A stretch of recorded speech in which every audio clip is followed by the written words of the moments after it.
I studied 10,000 cold emails and found the exact mistakes that are quietly killing your sales. These aren't just weak subject lines or bad call to actions. I'm talking about the hidden trust breakers that cost businesses hundreds of thousands in potential sales every single month. So in this video, I'm breaking down real campaigns from 3 businesses, what they got wrong, what they should have done instead, and how to fix your own emails before they tank your pipeline. So I'm going to be judging the campaigns based off of their lists, the volume that they're sending, the subject line, overall copy, offer and call to action, deliverability, and follow-ups. And then I'm going to aggregate my top feedback that they can use and you can really take away for your own campaigns. First campaign that we're going to review is a full service marketing agency targeting home service companies. Go ahead and pop into their campaigns. They have 19 emails set up. If I do 19 times 30, that gives me about 570 a day. I would 1000% off back up that. I'll kind of pop through a few of these. It looks like overall, reply rates at 1.1%, 2.6%, 4.1%, 3.7, 5.6, 1.7. Not horrible off the bat. He has around 10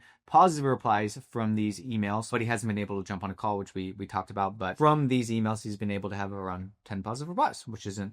So let's go ahead and pop into PPC snow removal. So again, this is a full service marketing company. When I looked at their website, what they do is they do SEO, they do websites, they do graphic design, they do logos, they do PPC, they do all of these different things. One thing off the back that I really like that they're doing is they're organizing by a really specific pain point, and they're organizing by the offer, by the service that's actually going to make the client money, which is going to be PPC. So if you're a full service marketing company, to me, that sometimes screams red flags in my head because it's really hard to come up with a really good offer because you do so many different things. I really like how they're going after PPC in a really specific type of outcome or service that they can do. So let's go ahead and pop in here. So let's start with the list. So let's go into the leads. So lead volume at 506, that is not nearly enough emails at all, especially in the home service niche. I mean, there's a ton of people that we can be reaching out to. But what I'm going to look at is I'm just going to look at like the segmentation of this audience. So I'm just going to kind of pop through the leads and see what kind of businesses are these. Like, are they a specific type of business, or is it kind of all over the place with home service? I assume that it's people offering snow removal, landscape, asphalt, and concrete. People who may be offering snow removal on their website. I'm not entirely sure. Like, this doesn't look horrible. Let's pop into another one maybe. Contractor, engineer, home builder, design build, drilling. So this one is kind of everybody. The problem with lists being everybody is that your message isn't going to be relevant to everybody. So we need to make sure when we build a list, we're actually relevant to a specific audience. That's definitely the trick on these ones for sure. So the first things first, from like a list perspective, I'm going to give this person a B- on the list because we need to segment the list and then also the volume, especially in the home service niche. I feel like there's so many people that can reach out to. And then if you're expecting crazy results from a list of 400, chances are pretty low, because if I do the math on that, let's just say 427 contacts and I get a 3% reply rate, that's around 12 replies. Let's just say 30% are positive. Okay, that's 3 positive replies out of the full campaign. So that's not an exciting amount of volume whatsoever. And then for volume, I'm going to give it a C. So let's go ahead and pop through the sequences. So first things first, what we're going to look at is the subject line. Have you ever booked 99 snow leads in 1 month? If I'm reading this, am I going to open it and be interested in opening it? Probably not, because this screams, I'm trying to sell you something. I don't really want to open this because I don't want to be sold to. I would almost keep the subject line as simple as possible, like hi first name or idea for company name, where we can pique their interest to get them to actually open the email. With that, I'm going to give the subject line a D, actually. I think there can be improvement there. Let's go ahead and look at the copy. Cool, he's using the spin tax, which is good for deliverability. Hey Daniel, if you offer snow removal in the winter, you spend thousands on trucks, shovels, plows, and salt, with only 3 months to guarantee that investment turns into profit. We've helped over 1,000 contractors across North America, including a client in Ottawa, who booked 99 snow contract leads in September alone. They were booked solid before anyone knew if it was going to be a harsh winter. And I send you a quick video that explains how we protect your investment. This is pretty freaking solid. I really like this copy. The reason I like it It's short, it's punchy, it has a case study in there, it's speaking to a really specific pain point, which makes it more relevant to the person that's receiving it. I do think there's a couple of things if you offer snow removal in the winter. I don't know if this is a listing, but if you're emailing them for snow removal, we should only be emailing people who actually offer snow removal. Like the prospect is thinking, you should know that I offer snow removal. If it was me,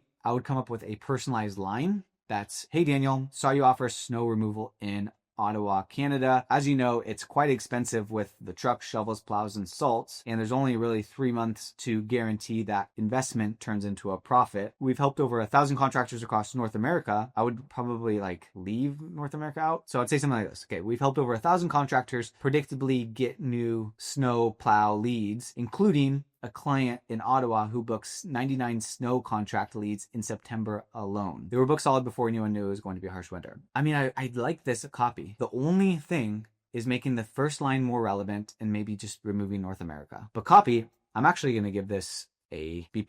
Let's look at their offer and call to action. Can I send you a quick video that explains how we protect your investment? A little bit too complicated to understand. I would almost just say, can I send you a quick video that explains how this works? Can I send you a quick video that explains how we helped this client in Ottawa? Something more simpler, because again, we only have just a couple of seconds when they open the email to make sure that the offer is actually relevant. But overall, can I send you a quick video that explains how we protect your... That's great. I would even maybe come up with something more banger of an offer, because these people are probably getting bombarded with cold emails. I would almost say, could I shoot you over 5 ads that you could run this month to start getting leads as soon as next week? That way the value is a lot higher and something that takes a little bit more time for you, but the payoff obviously would be more beneficial. Overall though, I'm just going to give it a B-. I think you could do more, especially with this target audience being a little bit more sophisticated and probably getting bombarded with people. So let's go ahead and go back here. Let's go to analytics, leads. Okay, 3 bounces out of 500 emails. Not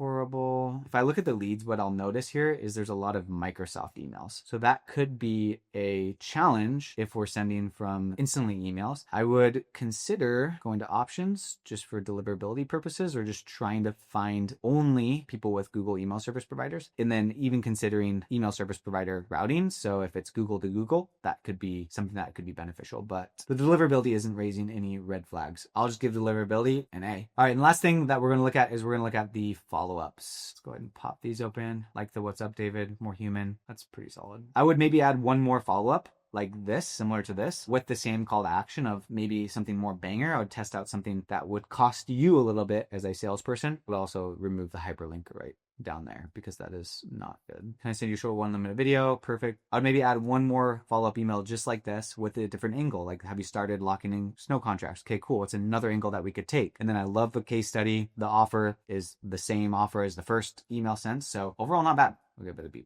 So overall, campaign 1 did pretty good, but there definitely are some things that they can work on. Let's move on to campaign number 2. So campaign number 2 is a mobile app builder for Shopify stores, specializing quick e-commerce enabled native apps for grocery, food, pharmacy, and similar businesses, helping merchants engage, convert, and retain customers. Let's go ahead and pop into their campaigns. So let's take a look at, why not the food and drink one? 240 people. Let me just pop through these really quick. Looks like they're all in India, some in the United States, some in Australia, Germany. The fact that there's people in the United States, United Kingdom, India is a bit alarming. Why not just pick one? And the list is really small, 240 contacts. So I think the list, I'm going to give a C, and the volume, I'm going to give a D here. Let's pop into the campaign again. Let's look at the sequences, starting with the subject line. Quick note about 41 Foods, PVT Ltd's mobile experience. I would clean this up. 41 Foods mobile experience. Quick note about 41 Foods mobile experience. Not horrible. I mean, it's really not that bad. I think subject line, I'm going to give a B. Now let's look at overall copy here. First things first, looking at this. Whoa, this is kind of long. Appreciate you're likely juggling a lot right now. Not relevant whatsoever. Delete. The reason I'm getting in touch, because my team supports beverages brands like Six Rasa transform one-time buyers into loyal fans using a native mobile app they actually engage with regularly. Many food and drink companies we work with are seeing drop-offs due to clunky site performance, template-based designs, and one-time buyers who never return. We enable companies to create a premium mobile app in record time. Zero dev time required. That typically drives massive improvements in repeat engagement. On average, our brands we work with see a 40% boost in repeat orders and lower drop-off rates. Open to short conversations to explore if this could be a fit for 6 Rasa, whatever time works best for you. First off, this is way too long, and there's so much irrelevance in here that I would look at this and I would be like, no, I'm not going to read this. This is too long. You did good by breaking it up into like sentences, but this needs to be removed. I wanted to reach out because my team supports specialty food brands like us all. So where's the relevancy? Okay, the relevancy is that you help create repeat purchases by creating a mobile app for the customers. I think mobile apps are a little bit tricky to sell because it's something that people aren't necessarily always aware of. Like, I'm not thinking to myself, oh, I want a mobile app. It's not that type of offer. Whereas like leads, people always want leads. People always want business. So I think this is a trickier sell for that reason, just simply because it's more of a commodity type of buy than it is something that people are thinking about all the time. With that, your real ambition is to just try to add value to them and get them on a call. How would I write this copy? A lot of e-commerce, I'll be really broad about this. Okay. Notice you don't have an app. And what we've seen is that customers with an app that we've worked with have a 40% higher customer return rate and lower drop-off rates. And that's when I would come to the offer. I would almost make it like that short. I'm going to give the email copy, overall copy, a D. And that leads us to the offer and call to action. Okay, offer and call to action is any chance we can schedule a quick call sometime this or next week, whatever time works best for you. Absolutely not, because the person that's seeing this is going to say, why? Like, no, like I don't need an app. I'm good. So what we want to do, again, similar to the last audit, especially with these high value customers that take a lot of education and that take probably a longer sales cycle, more hoops to jump through, I would offer whatever your first step of your process is of delivery, that's what I would offer them. So, hey, could I do a wireframe on what this could look like for company name? Hey, I'm offering a free demo of an app of what it could look like. Reply back if I can send that over to you, or something along those lines, with the same intent of you're giving them the value. So whatever your delivery process is, whatever that first thing is, which I assume is some sort of wireframe or like a visual of what it could look like, give that away for free. And then they'll say yes if they're actually somewhat interested. And then that's when we jump on a call, because you need to get information from them and work on building that. And you can build trust, and that will basically create the proof, which will lead to the next step. So right now, offer CTA, it's an F. Deliverability, just take a quick look. Doesn't really seem like it's too concerning. One bounce. Like, we're fine on that. I think that's the least of our worries on this one. And then let's look at the follow-ups. Reached out last week. We wanted to take a lesson. Again, same thing. I think we just need to use the same principles. For the follow-up, guys, we need to add value and continue to reiterate our offer. Interested in exploring how brands are increasing engagement on mobile. I don't know that that's actually what they care about. They care about improving retention, providing a good customer experience, getting more clients. And then no worries if not, a quick reply is fine. Like, people aren't going to reply to that. So we need to use the same principles that I gave in the initial copy. Follow-ups, sorry, F as well. Overall, I think there's still opportunity. You shouldn't lose hope in cold email. Like, low volume, multiple countries in the list. I think from the list perspective, we just need to segment it so that we can write copy that is relevant for each person. At the end of the day, we need more volume. And it didn't seem that the list was very clean. Like, this is the biggest area of opportunity: the copy and the offer and the follow-ups. All right, last but not least, we have a GTM cold outreach to B2B companies. They're an A to Z from infrastructure, outreach strategy, helping them formulate the offer, running campaigns for them, booking them calls. So I'm gonna go to their campaigns, C5 US, starting with their list. Let's go ahead and check out their leads. Let me just see if I can see anything off the back, just from a quick scan. Company, let's look at industry, IT companies, all founders, all CEOs, all presidents. Not bad. Volume is around 2,600, which isn't that bad. Looks like they're all founders and CEOs or presidents of IT companies. They have a personalized line in here. They're all US based, which is good. I'm not mad at this. I'll give this a B+.